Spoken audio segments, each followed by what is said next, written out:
My dear students, আজকে আমি learning and অ্যাকুইজিশনের part 2 বা সেকেন্ড যে ভিডিও সেটা আপলোড করছি।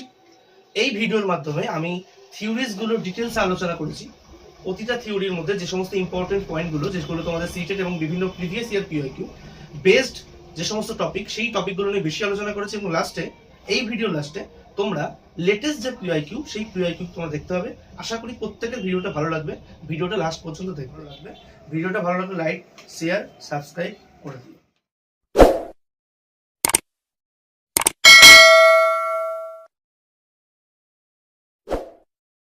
আগের ভিডিওতে আমি এর একটা ইন্ট্রোডাকশন চ্যাপ্টার করেছিলাম। আজকে আমি লার্নিং এন্ড অ্যাকুইজিশনের ডিটেইলস একটা ক্লাস দেব, যেই ক্লাসের মাধ্যমে কথা বলি। আমি এই যে তোমাদের আজকে যে নোটসগুলোতে ক্লাস করাবো, সেই নোটসগুলো এমনি এমনি নয়, বা এমনটাও নয় যে আমার মনে হলো যে আমি দিয়ে দেবেন, এমনটাও নয়। যে আমি এই নোটগুলো প্রতিটা পিওয়াইকিউ দেখে দেখে যে টপিকগুলো তোমাদের প্রতিবার পরীক্ষায় এসেছে সিটেটে এবং আগের পরীক্ষাগুলোতে যেগুলো এসেছে টেট, সেই জিনিসগুলোকে আমি সেই টপিকগুলোকে বেশি গুরুত্ব দিই তোমাদের নোটগুলো বানানো। ক্লিয়ার? বোঝা গেল? তো এখানে আলতু ফালতু টপিক একদমই নেই, বা একদম পুরোটা পড়তে হবে এমনটাও নয়। ক্লিয়ার? আমাদের কিন্তু জানতে হবে যে আমাদের সবার আগে জানতে হবে যে আমাদের কোনটা পড়তে হবে আর কোনটা ছাড়তে হবে। ক্লিয়ার? ভালো করে বুঝতে পারলে?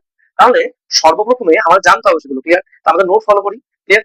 নেক্সট শুরু করি ক্লাসটা। দেখো, লার্নিং অ্যান্ড অ্যাকুইজিশন আগের দিন তোমাদের ক্লাসটা আমি করিয়েছি। আজকে সেই ক্লাসেরই সেকেন্ড চ্যাপ্টার তোমাদের আমি করাবো। ক্লিয়ার? আগের দিন কি করেছিলাম, লার্নিং এন্ড অ্যাকুইজিশনের যে ডিফারেন্স, সেই ডিফারেন্স আমি করিয়েছিলাম এবং আরো অনেক কিছু ব্লুম টেক্সোনমি করিয়েছিলাম। ঠিক আছে? কি করাবো আজকে? শুরু হবে দেখো লার্নিং থেকে। ঠিক আছে? দেখো, লার্নিং পড়তে গেলে লার্নিং এর 5টা থিওরি আছে। ক্লিয়ার? নাম্বার 1, বিহেভিয়ারিজম, যেটা বিহেভিয়ারকে অবজার্ভ করা হয়, মানে যেটার মাধ্যমে বা যে শিক্ষণের মাধ্যমে আমাদের বিহেভিয়ার পরিবর্তন হয়ে যায়। ক্লিয়ার? আমাদের বিহেভিয়ারটা পরিবর্তন হয়ে যায়, কে বলা হয় বিহেভিয়ারিজম। এবার আমাদের এই থিওরির মধ্যে যে থিওরিজ গুলো আছে, তারা কি কি থিওরি দিয়েছে সেগুলো জানতে হবে। ক্লিয়ার? যেমন ধরো, এই যে জেবি ওয়াটসন এই যে বিহেভিয়ারিজমের ফাদার বলা হয় কেন, প্রথম এই কথাটা তিনিই বলেছিলেন। জেবি ওয়াটসন বলেছিলেন বিহেভিয়ারিজম। ক্লিয়ার? তিনি লিটল আলবার্ট টেস্ট করেছিলেন, আমরা জানি। নেক্সট দেখো, B F Skinner operant conditioning test করেছিল। নেক্সট দেখো, ইভান হ্যাভলক ক্লাসিক্যাল কন্ডিশনিং। নেক্সট দেখো, এডওয়ার্ড থর্নডাইক। ক্লিয়ার? আমরা জানি যে ইনি অনেক টেস্ট করেছিল, আমরা জানি। ক্লিয়ার? নেক্সট দেখো, কগনিটিভিজম কি জিনিস? দেখো, কগনিটিভিজম হচ্ছে একটা মেন্টাল প্রসেস, এটা মানসিক প্রসেস। ক্লিয়ার? মানে ধরো, ফর দ্য এক্সাম্পল, আমি ধরো আজকে তোমাকে টেন্স শেখালাম। ক্লিয়ার?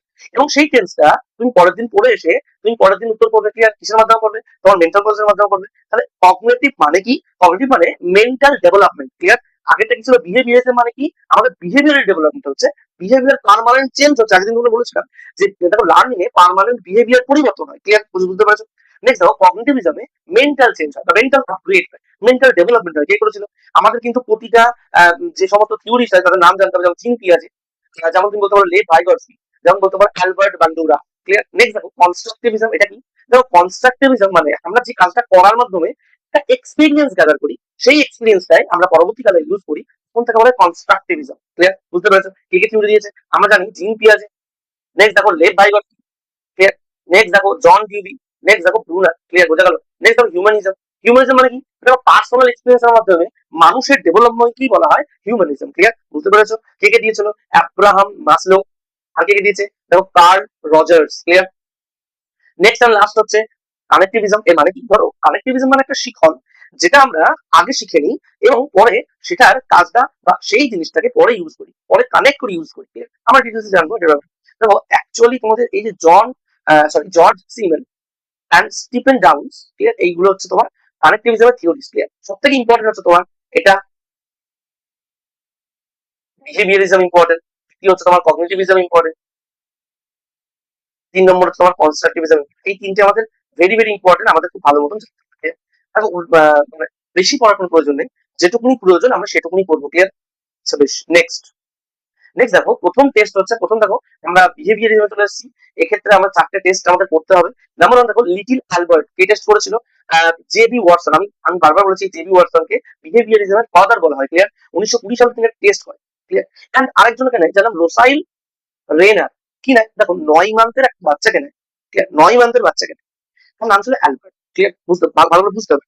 এবং সেই অ্যালবার্টকে প্রথমে একটা সাদা ইঁদুর দেখানো হয়। অ্যালবার্ট ভয় পায় না, অ্যালবার্ট খেলা। কিন্তু তারপরে পরীক্ষা করার জন্য এই যে জেবি ওয়াটসন, তারপরে ওই যে সাদা ইঁদুরের সাথে তার পেছনে একটা লোহার রড দিয়ে শব্দ করে।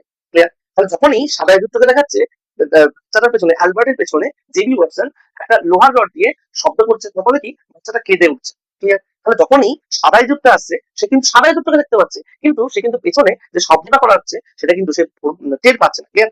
সেটা কিন্তু ভাবছে যে এই ইঁদুরটা আসার মাধ্যমেই এই আওয়াজটা হচ্ছে। ক্লিয়ার? পরক্ষণে দেখা যায় যখন আমরা এই রডটাকে পেছন থেকে সরে নিই বা আওয়াজটাকে পেছন থেকে সরিয়ে নিই, সাদা ইঁদুরটা দেখলেই বাচ্চাটা খাচ্ছে। এর ফলে কি হচ্ছে, দেখো বাচ্চাটার একটা ফিয়ারনেস কন্ডিশন সৃষ্টি করা হচ্ছে। বাচ্চাটা একটা বিহেভিয়ারের পরিবর্তন করার চেষ্টা করেছে। ক্লিয়ার?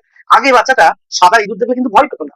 জেবি ওয়াটসন সাদা ইঁদুরের সাথে তোমার একটা লোহার রডের একটা জোরে আওয়াজ যখন অ্যাড করলো, তখন অ্যাডটাকে যখন সরিয়ে নিল, তখন দেখলে যে সাদা ইঁদুরটা দেখলেই সে ওই লোহার রডের কথাটা ভাবছে এবং আওয়াজটার কথা ভাবছে, তখন সে ভয় পাচ্ছে। ক্লিয়ার? দেখো এবার আমরা জানতে হবে যে আসলে থিওরি বা পেডাগজি ভাষা কি। তাহলে একটা কন্ডিশন, এটা একটা কন্ডিশন এবং ফিয়ার রেসপন্স করা হয়, মানে ভয়ের যে রেসপন্স হয়। ঠিক আছে, বোঝা গেল? তো হোয়াইট র্যাট নিয়ে টেস্ট করা হয়েছিল, বেশি কিছু জানার দরকার নেই। এবং এক্সপেরিমেন্টাল এভিডেন্স ইমোশনাল কন্ডিশনিং, তাহলে ইমোশনাল, তাকে ইমোশনাল নিচে টেস্ট করা হয়েছিল, কিন্তু এটার কিছু কিছু ক্রিটিসিজম আছে, যেমন এথিক্যাল, নীতিগত পার্থক্য। একটা বাচ্চাকে এভাবে করা ঠিক না। নীতিগত পার্থক্য, যেমন ধরো মেথোডোলজিক্যাল লিমিটেশন। মানে এই যে সিচুয়েশন যদি আমরা না ক্রিয়েট করি, তখন এটা অটোমেটিক ক্রিয়েট হয়ে যায়। সেই জন্য মেথোডোলজি বা মেথডে প্রবলেম আছে। ঠিক আছে? এবং এখান থেকে জেনারেলাইজেশন আর এক্সটেনশন এগুলো পাওয়া যায়। ঠিক আছে? এইগুলো মনে রাখলেই হয়। যেটা আমরা জানি ইভান প্যাভলভ একটা কুকুরকে নিয়ে করেছিল। হ্যাঁ, তো ক্লাসিক্যাল কন্ডিশনিং থিওরি, যার মাধ্যমে দেখো পরিবর্তন করা হয় তার বিহেভিয়ার। কত সালে করেছিল? ১৬৯০ সালে। ক্লিয়ার? দেখো কি বিহেভিয়ার পরিবর্তন করা হয়। দেখো একটা কুকুরকে প্রথম, সে খাবার দেয়। ক্লিয়ার? মিনিমাম ৫ দিন খাবার দেয়। তো খাবার দেওয়ার একটা সময় নির্ধারণ করে। পরবর্তীকালে ৫ দিন খাবারটা তুলে নেয় এবং সেই খাবারের জায়গায় শুধুমাত্র ঘন্টা বাজায়। ক্লিয়ার? কুকুরটার মধ্যে কোনো পরিবর্তন লক্ষ্য করা যায়। তারপরে পরের ৫ দিন যখন খাবার দেয় তার আগে ঘন্টা বাজায়। তাহলে ওই ৫ দিনে কুকুরের একটা মাইন্ডে একটা বিহেভিয়ার পরিবর্তন ঘটবে। কিভাবে পরিবর্তন ঘটবে? দেখো খাবার দেওয়ার আগেই ঘন্টা বাজছে, তার মানে কি সে ভাবলো যে ঘন্টা বাজা মানেই আমি খাবারটা। ক্লিয়ার? বোঝা গেল? এটাকে বলা হয় স্টিমুলি অ্যান্ড রেসপন্স। ক্লিয়ার? পরবর্তীকালে দেখা গেল যখনই ঘন্টা বাজছে কুকুরটার মুখ দিয়ে নালা ক্ষরণ হচ্ছে। ক্লিয়ার? বোঝা গেল? বুঝতে পেরেছো? তাহলে স্টিমুলি রেসপন্স কাকে বলে বুঝতে পেরেছো? এগুলো মনে রাখতে হবে। বুঝতে পেরেছো? নেক্সট, দেখো কি বলছে, দেখো অপারেন্ট কন্ডিশনিং থিওরি কি করে। দেখো বিএফ স্কিনার আবিষ্কার করে এটা, কথা বলে ১৯৩৮ সালে চেষ্টা করে। এটা দেখো আরেকবার বলে রিইনফোর্সমেন্ট এন্ড পানিশমেন্ট। মানে কি? ফর দ্য এক্সাম্পল, তিনি একটা খাঁচা নেয়। ক্লিয়ার? সেই খাঁচার মধ্যে একটা পায়রাকে রাখে, পিজন পায়রাকে রাখে, এবং পায়রাকে রেখে একটা সুইচ দেয় এবং বাইরে বাইরে একটা একটা প্লেটে খাবার দেয়। ঠিক আছে? তো পায়রাটার যখন খিদে পায় তখন উঠতে উঠতে ওই সুইচে ডাইরেক্ট টিপে দেয়, মাঝে মাঝে বা ভুল করেই টিপে দেয়। বোঝা গেল? হঠাৎ করে সে দেখতে পায় যে দরজা, সুইচ দেওয়া মাত্র দরজা খুলে গেল এবং দরজা খোলা মাত্র সে খাবারটা খেতে পেল। এর প্রভাবে কি হলো? এর প্রভাবে যখনই সেই পিজনটার স্বভাব বা বিহেভিয়ার পরিবর্তন হয়ে গেল। ঠিক আছে? মানে যখনই তার যখন খিদে পাচ্ছে তখন সে ওই সুইচটা টিপছে এবং বাইরে গিয়ে খাবার খেয়ে নিচ্ছে। কিন্তু বিএফ স্কিনার ভাবলো এতে কিছু একটা ফল্ট আছে। ফল্ট, এগুলোকে বলে প্রাইজেশন মেথড। ক্লিয়ার? প্রাইজেশন মেথডটা তুমি দিচ্ছে যে এর কোনো পানিশমেন্ট হচ্ছে না। পরবর্তীকালে একটা টেস্ট করে পাজল বক্সে, তাকে নিয়ে ইঁদুরকে নিয়ে, যখন টেস্ট করে তখন সে দুটো সুইচ দেয়, একটা লাল একটা হলুদ। ক্লিয়ার? এবার লাল সুইচটা টিপলেই বাইরে গিয়ে খাবার পাবে, হলুদ সুইচ টিপলেই একটা কারেন্টের শক লাগে। ইঁদুরটা খাঁচার মধ্যে লাফাতে লাফাতে একবার হলুদ সুইচ টিপে না, তার বিরাট বড় একটা শক লাগে। ক্লিয়ার? এবার সে ভয় আর হলুদ সুইচ কিন্তু হাতও দেবে না। ক্লিয়ার? বুঝতে পেরেছো? এবং ২ নম্বর বার সে যখন লাল সুইচ দেবে তখন সে খাবারটা পেয়ে যায়। এর থেকে আমরা জানতে পারি যে আমরা যে জিনিস থেকে আমাদের পানিশমেন্ট পাই সেই জিনিস থেকে আমাদের কিন্তু একটা নেগেটিভ বিহেভিয়ার কাজ করে। ঠিক আছে? তাহলে আমরা কি জানবো এখান থেকে? শুধুমাত্র দুটো ওয়ার্ড নেবো, রেইনফোর্সমেন্ট এবং পানিশমেন্ট। ক্লিয়ার? বোঝা গেল? নেক্সট দেখো, হর্ন ডাইকের ৩টে সূত্র দিয়েছিল, ৩টে ল দিয়েছিল। Number 1 law of rate, number 2 law of readiness, number 3 law of exercise. Clear? দেখো ল অফ ইফেক্ট কি ভালো বুঝো। দেখো যখন আমরা একটা বাচ্চাকে, দুটো বাচ্চা আছে একটা ক্লাসে, ধরো দুটো বাচ্চা আছে, সেই বাচ্চা দুটোর মধ্যে একজন ফার্স্ট হলো, একজন লাস্ট হলো। তুমি ফার্স্ট জনাকে প্রাইজ দিলে এবং খুশি হলে যে বাহ তুমি খুব ভালো রেজাল্ট করেছো, খুশি হলে, কিন্তু দ্বিতীয় জনাকে খুব বকলে। এর ফলাফল স্বরূপ যখন দ্বিতীয় জন যখন বকাটা খাবে, সে কিন্তু ভাববে যে আমি পরের দিন ফার্স্ট জনের মতো রেজাল্ট করবো। তাহলে তিনি এই যে রিপিটেশন, ঠিক আছে, বলছো দুটোই নেগেটিভ আর পজিটিভ দুটোই হচ্ছে। দেখো পরবর্তীকালে যে ফলাফল দুটোই কিন্তু পজিটিভ হবে। যে বাচ্চাটা ভালো রেজাল্ট করেছিল সে চাইবে আবার ভালো রেজাল্ট করতে, যে বাচ্চাটা খারাপ রেজাল্ট করেছিল সে চাইবে এইবার ভালো রেজাল্ট করতে। ক্লিয়ার? নেক্সট দেখো ল অফ রেডিনেস। রেডিনেস মানে তুমি যদি একটা জিনিসের প্রতি টেনশন দাও তাহলে তোমার মনে থাকবে। ক্লিয়ার? আর যদি না দাও তাহলে কিন্তু মনে থাকবে না। অ্যাটেনশন বা মোটিভেশন একসাথে কাজ করে। নেক্সট দেখো ল অফ এক্সারসাইজ কি। দেখো কোনো কিছু ইউজ যদি তুমি করো তাহলে তোমার বেশি মনে থাকবে। যেমন ধরো মোবাইল নাম্বার, আগের দিন কি হতো আমাদের স্মার্টফোন যখন ছিল না তখন আমরা মোবাইল নাম্বার মুখস্থ করে রাখতাম। এখন দেখো কারো মোবাইল নাম্বার মুখস্থ নেই, তার আগে দিন ইউজ করতে মনে ছিল। এটা ল অফ এক্সারসাইজ, যেটা আমরা ইউজ করি না বেশি দিন, বেশি দিন কাজটা করি না, তখন সেটা মনে থাকে না, তখন সেটা ডিজ ইউজের মধ্যে পড়ে যায়। বোঝা গেল? নেক্সট দেখো, কি অফ কিওয়ার্ডস, কি বলছে দেখো। প্রথমে দেখো কি পেলাম, পজিটিভ রেইনফোর্সমেন্ট পেলাম, নেগেটিভ রেইনফোর্সমেন্ট পেলাম, পানিশমেন্ট পেলাম, কিউইং, কিউইং মানে একটা কিউ দিও, একটা তোমার হচ্ছে একটা কি বলবো, ওয়ান টাইপ অফ হিংস দিও, হিংস দিও। আচ্ছা, মডেলিং মানে কি, কোনো কিছু একটা মডেল তৈরি করা, মানে কোনো কিছু একটা শেপ তৈরি করা। যেমন বিহেভিয়ার, দেখো যে কোনো টেস্ট আমরা করলাম, লিটিল অ্যালবার্ট থেকে শুরু করে ক্লাসিক্যাল কলেজ, সমস্ত কিছু কিন্তু বিহেভিয়ার পরিবর্তন করে, এটাকে মডেলিং অ্যান্ড শেপিং বলে। আচ্ছা, এটার মাধ্যমে কি কি টিচিং স্ট্র্যাটেজি ইউজ করতে পারবো? Number one, direct instruction. Number two, token economy. Token economy মানে টোকেন মানে ধরো তুমি ক্লাসে যে যেই ভালো রেজাল্ট করছে তাকে তুমি একটা করে টোকেন দিচ্ছ, প্রাইজ দিচ্ছ। ক্লিয়ার? বোঝা গেল? তাকে টোকেন ইকোনমি বলে। নেক্সট দেখো, প্রম্পটিং অ্যান্ড ফেডিং। দেখো এটা একটা টেকনিক্যাল স্ট্রাকচার এবং টেকনিক্যাল স্কিল শেখানো। নেক্সট দেখো, বিহেভিয়ার কন্ট্রাক্ট। বিহেভিয়ার কন্ট্রাক্ট মানে কি, নিজের স্বভাব পরিবর্তন ঘটানো। নেক্সট দেখো, টাইম আউট। সেখানে তুমি টাইম যদি দিয়ে দাও, ধরো একটা পরীক্ষা নিচ্ছ 2 ঘন্টার মধ্যে, তাহলে কিন্তু চেষ্টা করো 2 ঘন্টার মধ্যে শেষ করা, পরবর্তীতে অটোমেটিক 2 ঘন্টার মধ্যে শেষ হয়ে যাবে। তুমি যদি সেটা না টাইম দাও তাহলে কিন্তু শেষ হবে না। ঠিক আছে? নেক্সট দেখো, টাস্ক অ্যানালাইসিস। ঠিক আছে, মানে অ্যানালাইসিস করবে। নেক্সট দেখো, লিমিটেশন, আছে বিজনেস করতে পারবো না। নাম্বার ওয়ান দেখো, lack of focus on cognitive skill. Cognitive বা মনের দিক থেকে মেন্টাল প্রসেস এখানে ঘটছে না। নাম্বার টু দেখো, ন্যারো অ্যাসেসমেন্ট। নাম্বার থ্রি দেখো, limited application and complex learning. দেখো possible over emphasis and on reward and punishment. মানে কি, আমরা দেখো যে সবাইকে তো রিওয়ার্ড পানিশমেন্ট করতে পারি না। ঠিক আছে? দেখো লিমিটেশন মানে দেখো প্রতিটা থিওরি দিয়ে পড়তে হবে। 1 নম্বর, থিওরির মধ্যে যে সমস্ত থিওরিস্ট গুলো আছে।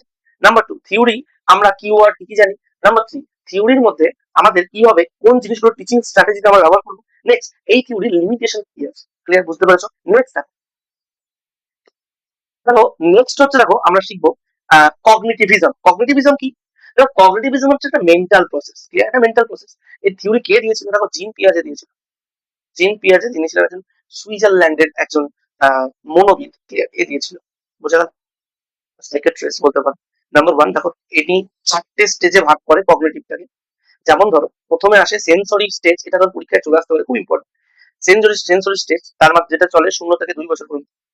ক্লিয়ার? যার মাধ্যমে learn about their environment and through reflex. একটা বাচ্চা ছোট থেকে 0 থেকে 2 বছরের মধ্যে শুধুমাত্র তাদের এনভায়রনমেন্ট বা প্রকৃতিকে চেনে। Clear? Reflection sense of motor activity, মানে তাদের অঙ্গ প্রত্যঙ্গ নাড়ানোর মাধ্যমে প্রকৃতিকে চেনে। নেক্সট, প্রি অপারেশনাল স্টেজ, মানে কি, এটা ক বছর চলে? 2 থেকে 7 বছর। খুব মনে রাখো, খুব ইম্পর্টেন্ট। আচ্ছা, এর যে এজ গুলো, এই 2 থেকে 7 বছর। ক্লিয়ার? এগুলো কিন্তু খুব ইম্পর্টেন্ট। Next, mental representation. আস্তে আস্তে মেন্টাল ডেভেলপমেন্ট ঘটে। Development language and begin to use symbol represent objective বা অবজেক্ট রিপ্রেজেন্ট করতে শুরু করে, যে ওটা কি, এটা কি, এগুলো চিনতে শুরু করে। নেক্সট দেখো, কংক্রিট অপারেশনাল স্টেজ 7 থেকে 11 বছর, এবং সে কোনো কিছু লজিক্যালি শেখে এখানে। নেক্সট দেখো, ফর্মাল। এবার নর্মাল আস্তে আস্তে শেখা শুরু করে, যাকে অ্যাবস্ট্রাক্ট। তাহলে প্রথমে কিন্তু মূর্ত শিখলো, মানে মূর্ত মানে কি, একটা জিনিসকে শেখা শিখলো, মানে ধরো মোবাইল, যেটা মোবাইল থেকে বলে শিখলো। কিন্তু নেক্সট দেখো, যে কাকে দুঃখ বেদনা কষ্ট এগুলো আস্তে আস্তে শিখতে গেলে বলে অ্যাবস্ট্রাক্ট কনসেপ্ট। আচ্ছা, টাইপ অফ কগনিটিভ টাইপ দেখো, রিফ্লেকশন। সে রিফ্লেকশনের মাধ্যমে শিখছে। ইমপ্লাসিভনেস, মানে সে একা একা শিখছে। রিস্ক টেকিং, সে তাকে রিস্ক নিতে হবে। নেক্সট, কশিয়াসনেস, তাকে সাবধান হতে হবে। নেক্সট দেখো, ফিল্ড ইন্ডিপেন্ডেন্স, কথার অর্থ কি, নিজে নিজে করা। এবং ফিল্ড ডিপেন্ডেন্স মানে অন্যের মাধ্যমে করা। ক্লিয়ার? এটা কিন্তু খুব ইম্পর্টেন্ট। ফিল্ড ডিপেন্ডেন্স আর ফিল্ড ইন্ডিপেন্ডেন্স, এটা এক্সামে আসতে পারে। Clear? Next, social cognitive theory কি? This theory associate with Albert Bandura. Clear? এবং এমফাসাইজ কি করে? Role of observation, imitation, social interaction in learning. কি কি দেয় দেখো, স্কিমা। স্কিমা মানে কি? স্কিমা মানে একটা সেন্স গঠিত। যেমন ধরো চেয়ার। চেয়ার কেমন দেখতে হয় তুমি জানো, এটাই মানে একটা স্কিমা। চেয়ার মানে কি, একটা হেলান দেওয়া জায়গা থাকবে। চেয়ার মানে কি, 4টে পা থাকবে। এটাই হচ্ছে তোমার চেয়ারের একটা স্কিম। নেক্সট, অ্যাসোসিয়েশন মানে কি, ওর সাথে মেলানো।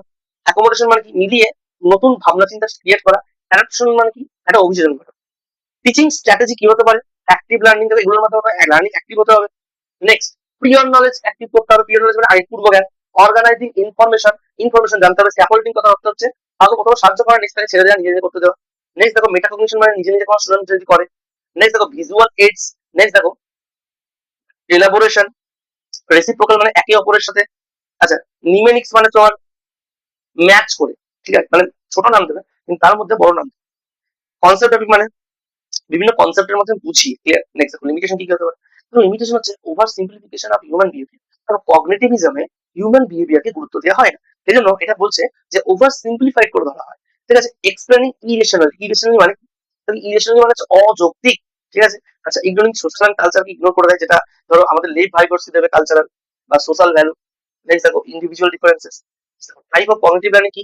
দেখো এক্সপ্লিসিট বাইরে থেকে শিখতে পারি, আর দেখো ইমপ্লিসিট ভেতর থেকে শিখতে পারি। দেখো অ্যাপ্লিকেশন ইন এডুকেশন কিভাবে ইউজ করবে, দেখো লার্নার সেন্টার অবশ্যই যখন না, এটা লার্নারের উপর ডিপেন্ড করছে, পুরোটাই লার্নারের উপর ডিপেন্ড করছে। আচ্ছা প্রম্পটিং ডিপ আন্ডারস্ট্যান্ডিং ডিপ বুঝতে হবে, প্রবলেম সলভিং স্কিল, আচ্ছা এনহ্যান্সিং মেমোরি ইন রিটেনশন মানে মনে রাখতে হবে, ঠিক আছে। আমি বলেছিলাম এটা মেন্টাল প্রসেস, মনে তোমার রাখতে হবে। কোয়ালিটি স্টাইল কি হতে পারে, দেখো রিফ্লেকশন ইমপ্লসিভ এটা বললাম, দেখো ডাইভার্জেন্ট আর কনভার্জেন্ট মানে কি, কনভার্জেন্ট মানে একটা সিঙ্গেল রিয়ালিটির মাধ্যমে, একটা সিঙ্গেল রিয়ালিটির মাধ্যমে আমরা যখন বিভিন্ন কিছু টেস্ট করি তখন তাকে বলে কনভার্জেন্ট, এবং যখন অনেকগুলো রিয়ালিটির মাধ্যমে একটা জিনিস টেস্ট করি তখন বলে ডাইভার্জেন্ট। মানে আমাদের একটা জিনিস বুঝতে হবে, এটা আমাদের পাস্ট এক্সপেরিয়েন্স থেকে শুরু করা, বা পাস্টের কোনো এক্সপেরিয়েন্সটাকে ইউজ করে কোনো কিছুতে এঙ্গেজ হওয়া, তার নামই আমরা জানি যে কনস্ট্রাকটিভিজম। এর দেখো 5 ইজ আছে। 5 ইজ কি কি, নাম্বার 1 দেখো এগুলো জানতে হবে, কোনো কিছু যুক্ত হওয়া, এক্সপ্লোর মানে প্রকাশ করা, ওকে, এক্সপ্লেন মানে বর্ণনা করা, এলাবোরেট মানে কোনো কিছুকে ব্যাখ্যা করা, ইভ্যালুয়েট কথা অর্থ কি, মূল্যায়ন করা। জিন পিয়াজ দেখো প্রথম ধারণা দিয়েছিল যে, কি বলেছিল যে কগনিটিভ কনস্ট্রাকটিভিজম, এই ধারণা কে দিয়েছিল, জিন পিয়াজ। প্রথমে হয় স্কিমা, একটা ধারণা তৈরি, তারপরে হয় অ্যাসিমিলেশন, তারপরে অ্যাকোমোডেশন। ফর এক্সাম্পল, ধরো একটা বাচ্চাকে প্রথমে মা দেখালো যে এটাকে কি বলে, ধরো এটা একটা, আচ্ছা যে ধরনের ড্রয়িং করলাম,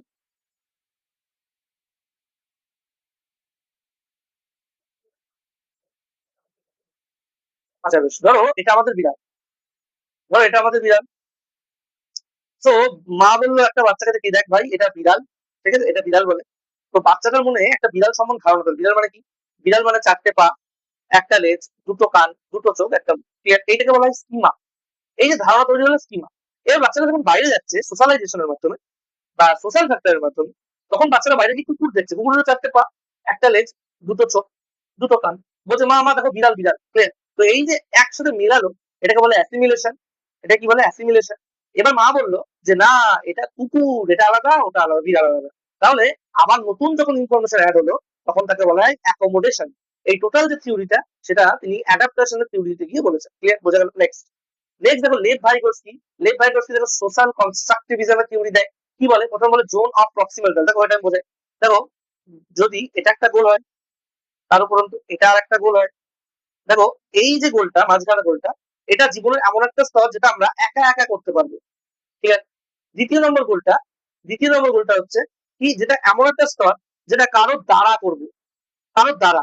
3 নম্বরে একটা স্তর আছে, যেই স্তরটাতে আমরা কখনো যেতেই পারবো না কারোর দ্বারাও, কি, কারোর মাধ্যমে, ক্লিয়ার, এটাকে বলা হয় জোন অফ প্রক্সিমেন্টাল। নেক্সট, তিনি আরো দিয়েছেন social constructive theory, scaffolding. Scaffolding মানে কি, খুব ইম্পর্টেন্ট। দেখো স্ক্যাফোল্ডিং কথা অর্থ হলো কোনো কিছু পূর্বে সাহায্য দিয়ে পরবর্তীকালে ছেড়ে দেবে, ক্লিয়ার। যেমন কোন টিচার কোন স্টুডেন্টকে পূর্বে হেল্প করে পরবর্তীকালে তাকে নিজে করতে বলে। Next, John Dewey next theory দেয় এক্সপেরিমেন্টাল কনস্ট্রাকটিভিজম। এগুলো বেশি করার দরকার নেই, যেটুকুনি দরকার সেটুকুনি, যেমন লার্নিং বাই ডুইং, কোনো কিছু করার মাধ্যমে শেখা। নেক্সট, জেরম ব্রুনার কি ধারণা দেয়, জেরম ব্রুনার দেয় কগনিটিভ আর কনস্ট্রাকটিভ একসাথে দেয়। তিনি 3টে কথা বলে, এনঅ্যাক্টিভ সক্রিয় থাকতে হবে, হ্যাঁ, আইকনিক এবং সিম্বলিক, ক্লিয়ার, বোঝা গেল।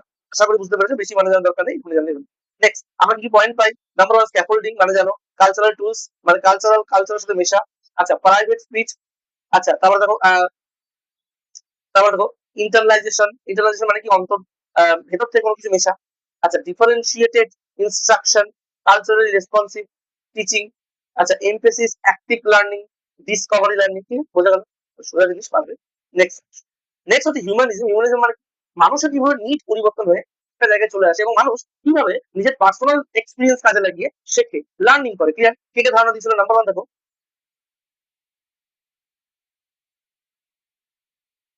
Abraham Maslow. তিনি একটা হায়ারার্কি দিয়েছিল, মানে দেখো কি দিয়েছিল, দেখো স্ট্রাকচার অফ পিরামিড তৈরি করে, কি কি, যেমন প্রথম মানুষের সাইকোলজিক্যাল একটা নিড থাকে, ফিজিওলজিক্যাল একটা নিড থাকে, মানে কি, স্বাস্থ্যের একটা নিড থাকে, যেমন খাবার, ওয়াটার, জল, ক্লিয়ার, নিড থাকে। তারপরে সেফটি নিড থাকে, সুরক্ষিত, সিকিউরিটি, স্টেবিলিটি, ক্লিয়ার। তারপরে একটা লাভ অ্যান্ড বিলঙ্গিংস এর নিড থাকে, যেমন ইন্টিমেট রিলেশনশিপ, ফ্রেন্ডশিপ এক্সেট্রা। তারপরে এস্টিম নিড থাকে, ক্লিয়ার, যেমন প্রেস্টিজ, ফিলিং, অ্যাকমপ্লিশমেন্ট এক্সেট্রা। তারপরে এক সেলফ অ্যাকচুয়ালাইজেশন, এটা ভেরি ভেরি ইম্পর্টেন্ট, মানে তখন মানুষ জানতে শেখে যে কিভাবে আমরা কোনো গোল অ্যাচিভ করবো, কিভাবে নিজের ফিলিংস থেকে প্রকাশ করবো। নেক্সট, এরও আরেকজন আছে বা হিউম্যানিজমের থিওরিস্ট, রজার্স কার্লসন, ক্লিয়ার, বোঝা গেল। তো কার্ল রজার্স এই থিওরিটাকে মানে সেলফ আইডিয়াটাকে এই যে সেলফ অ্যাকচুয়ালাইজেশন আর এটা একটা যুক্ত, এই আইডিয়াটাকে ডেভেলপ করার কিছু না। আমরা কি পাই? এমফেসাইজেস ফ্রি উইল, ইনহারেন্ট গুডনেস, এগুলো পাই। ন্যাচারাল, হ্যাঁ, natural drive toward self actualisation গুলো ক্লিয়ার। আশা করি বুঝতে পেরেছেন। এক্সাম্পল, কানেক্টিভিজম মানে কি? কোনো কিছু পূর্বে সেটা পরবর্তীকালে কাজে লাগানো, এবং সেটা development for the digital age, মানে কোনো কিছু ডিজিটাল এজের মাধ্যমে সেটা কে কে কিন্তু এগুলো বেশি ইম্পর্টেন্ট না, জেনে রাখা ভালো। দেখো জর্জ সিমেন প্রথমে দিয়েছিল ধারণা, যেটা বই লিখেছিলেন 2005 সালে, পেপার পাবলিশ করেছিল সেমিনারে, একটা সেমিনারে, এবং connectivism a learning theory for the digital age. আরেকজন এই থিওরিটাকে ডেভেলপ করেছিল যার নাম স্টিফেন ডাউন্স। বেশি গভীরে যাওয়ার দরকার নেই, এগুলো নর্মাল। আচ্ছা, নেক্সট আমরা যেটা আছে অ্যাকুইজিশন। অ্যাকুইজিশন মানে জানো যে জিনিসটা আমরা কোনো সিস্টেমেটিক ওয়েতে শিখি না, ফ্যামিলি বা এনভায়রনমেন্টের মাধ্যমে শিখি, ইনস্ট্রাকশন আমাদের দরকার হয় না, ঠিক আছে, ইমপ্লিসিট বেরো থেকে শিখি, এবং স্টুডেন্ট প্যাসিভ থাকলে হয়ে যায়। স্টেজেস অফ ল্যাঙ্গুয়েজ অ্যাকুইজিশন কি কি হতে পারে? নাম্বার ওয়ান দেখো, প্রি লিঙ্গুইস্টিক স্টেজ, মানে জন্ম থেকে 12 মাস পর্যন্ত কি কি প্রথমে তুমি উ আ ই আ এগুলো বলতে শেখে। তারপর ড্যাবলিং 6 থেকে 10 মাস, ঠিক আছে, মানে দুটো করে বর্ণ বলতে শেখে, যেমন মা, মা, বাবা, দাদা। তারপরে হলোস্পেরিক স্টেজ, যাকে বলে ওয়ান ওয়ার্ড, একটা করে শব্দ বলতে শেখে, যেমন মিল্ক, আপ, ক্লিয়ার, বোঝা গেল? তারপরে তারপরে টু স্টেজ, হ্যাঁ, দুটো করে শব্দ, ওয়ান জুস, দাদা কার, দুটো করে শব্দ বলতে শেখে, এগুলো খুব ইম্পর্টেন্ট। তারপরে তারা আরো কিছু শিখে, মোর কমপ্লেক্স সেন্টেন্স শিখতে থাকে যখন 24 মাস হয়ে যায়। আচ্ছা, ভোকাবুলারি বাড়তে থাকে, শব্দ জ্ঞান হয়, ঠিক আছে, অ্যাডাল্ট লাইক মানে বড়দের মতো কথা বলতে শুরু করে। এবং সেকেন্ড স্টেজেও কিন্তু আমরা জানি যে অনেক কষ্ট, যেমন প্রি প্রোডাকশন, প্রথমে সাইলেন্ট পিরিয়ড 0 থেকে 6 মাস, তারপরে দেখো আর্লি প্রোডাকশন 6 মাস থেকে 1 বছর, স্পিচ ইমার্জেন্স 1 থেকে 3 বছর, ইন্টারমিডিয়েট ফ্লুয়েন্সি 3 থেকে 5 বছর, আর অ্যাডভান্স ফ্লুয়েন্সি 5 থেকে 7 বছর। এগুলো নর্মাল ভাবে জানলেই হবে। নেক্সট চলে এসো। নেক্সট দেখো থিওরিজ অফ অ্যাকুইজিশন কে কে দিয়েছিল। দেখো নাম্বার ওয়ান, বিহেভিয়ার হিসেবের মাধ্যমে অ্যাকুইজিশন কে দিয়েছিল বিএফ স্কিনার। আমাদের শুধুমাত্র পয়েন্ট জানতে হবে কি অ্যাকুইজিশন করা। দেখো ইমিটেশন, নকল করা, রিপিটেশন মানে আবার করা, যেটা রিইনফোর্সমেন্ট মানে ভেতর থেকে আসা, ক্লিয়ার, বোঝা গেল? এবং সেটা আমাদের একটা পজিটিভ ফিডব্যাক আমাদের দেয়। নেক্সট, নোয়াম চমস্কি 3টে জিনিস বলে। নাম্বার ইনেট ক্যাপাসিটি, মানে কি আমাদের জন্মগত একটা সহজাত ক্ষমতা থাকে, তাকে বলা হয় ইনেট ক্যাপাসিটি। এই যে জন্মগত আমাদের সহজাত ক্ষমতা বলে ইনেট ক্যাপাসিটি। তারপর ল্যাট, মানুষের ব্রেনের মধ্যে একটা ল্যাঙ্গুয়েজ অ্যাকুইজিশন ডিভাইস থাকে, যার মাধ্যমে সে বিভিন্ন ল্যাঙ্গুয়েজকে অ্যাকিউর করতে পারে। নেক্সট, ইউনিভার্সাল গ্রামার, মানে কি কোনো ল্যাঙ্গুয়েজকে অ্যাকিউর করার জন্য কিছু গ্রামার দরকার হয়, যেমন স্ট্রাকচারাল গ্রামার থাকতে হবে। ক্লিয়ার, বোঝা গেল? তো 3টে সূত্র 3 জন। নেক্সট দেখো কগনিটিভিজম কে দেয়? জিন পিয়াজে দেয়। কি কি জানতে হবে? দেখো আমাদের কি কি সাহায্য করে? চিলড্রেন কগনিটিভ এবিলিটি বাড়ায়। 3টে জিনিস, অ্যাডাপ্টেশন, অ্যাসিমিলেশন, অ্যাকোমোডেশন, আগে বলে দিয়েছি, শুনে নিও। আচ্ছা, লেট বায়োলজি কি বলে? বলে যে কোনো একটা বাচ্চাকে সোশ্যাল ইন্টারাকশনের মাধ্যমে তার কিন্তু ডেভেলপমেন্ট ঘটে। আশা করি clear. Learning A language is a, আমরা জানি লার্নিং অবশ্যই একটা গ্র্যাজুয়াল প্রসেস হবে, মানে ক্রমশ হতে থাকবে learning. Number two, a teacher is explaining a new concept in the class, নতুন কনসেপ্ট ক্লাসে এক্সপ্লেন করছে, কিন্তু Shreya knows meaning of the difficult word concept, মানে সে আগে থেকেই জানে, তার আগে থেকে কোনো কিছু জানা থাকলে পূর্ব নলেজকে আমরা কি বলি, এবং পরে ইউজ করলে কি বলি, তাকে কগনিটিভ এবিলিটিস। নেক্সট, ভাই ডটকে কিছু বললেই সেটা যদি প্রশ্ন না করার দরকার, প্রশ্ন করার কোনো দরকার নেই, আমরা যদি সোশ্যাল ইন্টারাকশন করি তাহলে হয়ে যায়। দেখো পিয়াজে কি বলছে, পিয়াজে লার্নিং এর সম্বন্ধে কি বলেছিল? অ্যাসিমিলেশন বলেছিলাম, যে কোনো কিছু মেলানো এবং তার থেকে নতুন কিছু সৃষ্টি হয়, তার মানে কি অ্যাডাপ্টেশন। ঠিক আছে, বোঝা গেল? Next, the children suffer from a lack of self esteem, মানে নিজের আত্মবিশ্বাসে প্রবলেম হচ্ছে, তাহলে কি হবে? দেখো, তাহলে সে not able to express their feeling, তাহলে ফিলিং বলতে পারবে না, and through the words of language. দেখো সেকেন্ড ল্যাঙ্গুয়েজ মানে কি? সেকেন্ড ল্যাঙ্গুয়েজ মানে নেটিভ হতে পারে না, নেটিভ মানে মাতৃভাষা, রিজিওনাল মানে রাষ্ট্রীয় ভাষা হতে পারে, তাহলে আদার দ্যান নেটিভ ল্যাঙ্গুয়েজ অন্য কিছু হবে। তাহলে দেখো কোন জিনিসটা থেকে আমরা ভোকাবুলারি শিখতে পারি না, মানে কম শিখি, মানে খুব একটা ভালো মেথড নয়, আমরা রাইটিং লিখতে পারি, আমরা ভোকাবুলারি জানি, তারপরে কিন্তু রাইটিং লিখি, তাই তো? নেক্সট দেখো, the multilingual nature in the of the Indian classroom must be used as a source of multilingual। আমরা কি শিখি? দেখো মাল্টিলিঙ্গুয়াল মানেই আমাদের কিন্তু অনেক ভাষা থাকবে, আর আমাদের ডাইভার্স লিঙ্গুইস্টিক করতে হবে, যেটা অপশন থাকবে সেটা হচ্ছে কারেক্ট। নেক্সট দেখো, and which theory is habit formation, habit formation, stimulus, এই শব্দগুলো থাকলে ক্লাসিক্যাল কন্ডিশনিং, ওই আইভেন কাপলারের ওই টেস্টটা চলে আসে। নেক্সট দেখো নন ফর্মাল, একদম নন ফর্মাল মানেই একটা কোঅপারেটিভ অথবা কোরেসপন্ডেন্সের ব্যাপার আসবে। এই যে কোরেসপন্ডেন্সের ব্যাপার চলে এসেছে, এর মানে কি সকলে একসাথে বা যৌথভাবে করা। নেক্সট দেখো, নেক্সট বলেছে যে যে জিনিসটার মধ্যে আমরা হেয়ার, হেয়ার মানেও কিন্তু রিসেপটিভ, এবং সি আমরা দেখছি, দেখছি মানেও বাইরে থেকে কোনো জিনিস গ্রহণ করতে, তাহলে কি হয় বলো? রিসেপটিভ। তারপর বলছে which one of the theories, দেখো রিইনফোর্সমেন্ট এন্ড প্র্যাকটিস আমরা কোথায় শিখেছিলাম? বিএফ স্কিনারের, আমরা অপারেন্ট থিওরি যেমন বিহেভিয়ারিজমে শিখেছিলাম। হয়ে গেল। দেখো এগুলো লেটেস্ট পিআইকিউ, এগুলো লেটেস্ট সিটেতে এসেছে, সেগুলো তোমাদের প্র্যাকটিস করাচ্ছে এই চ্যাপ্টার অনুযায়ী। আশা করি প্রত্যেকেই বুঝতে পারছো। Okay, so next, the children have an eternal bond প্রাকারিটি, ইটারনাল তাহলে বর্ন তাহলে কি হবে? ইনেটনেস মানে কি? জন্মগত বা সহজাত ক্ষমতা। কে বলেছে এটা? এটা আমাদের বলেছে নোয়াম চমস্কি, তাই তো? আমি এন লিখলাম, এনসি, তাই তো? নেক্সট, আচ্ছা, সাইন ল্যাঙ্গুয়েজ কি বলেছে? দেখো, which of the following statement is a true about sign language? Sign ল্যাঙ্গুয়েজে অবশ্যই একটা গ্রামার থাকতে হবে, তো এটাই true। দেখো, একটা উত্তর যখন আমরা পেয়ে যাচ্ছি আর কোনো দরকার নেই ব্যাপারগুলো পড়ার। আবার একটা হয় এলিমিনেশন প্রসেসে, যখন আমরা উত্তর পাবো না তখন বাদ বাকিগুলো পড়বো আর কিন্তু ঠিক করবো যে কোনটা বাদ দেওয়া যায়, এবং যেটা বাদ দেওয়া যাবে সেটাই কিন্তু বাদ দিয়ে আমরা কিন্তু পরবর্তীটা উত্তর করে নেবো। ক্লিয়ার? এটাই নেক্সট লাইন। দেখো, আমরা যদি চাইল্ড বিটুইন, দেখো 1.5 বছর থেকে এটা 2.5 বছর বলেছে, 2.5 বছরের মধ্যে একজন 250টা ওয়ার্ড ইন অ্যাপিয়ারেন্স, 200 সালে কি হয় বলো? টেলিগ্রাম। আশা করি আজকের ক্লাসটা তোমাদের ভালো লেগেছে। ভালো লাগলে চ্যানেলটাকে সাবস্ক্রাইব, লাইক, শেয়ার এবং কমেন্ট করো। Thank you. এবং আমাদের ক্লাস জয়েনিং আছে, যদি তুমি ক্লাস জয়েন করতে চাও 70297063 নাম্বারে কন্ট্যাক্ট করতে হবে, এবং ছোট চ্যানেল আছে, সাবস্ক্রাইব করে দিও। এটাই যা। আরেকটা কথা, সেটা হচ্ছে এখন থেকে রেগুলার এই চ্যানেলে ভিডিও আসবে, পরপর আমি ক্রোনোলজিক্যাল ভিডিও দেবো। ওকে, থ্যাংক ইউ। যাদের ভালো লাগবে চ্যানেলটাকে সাবস্ক্রাইব, লাইক, শেয়ার।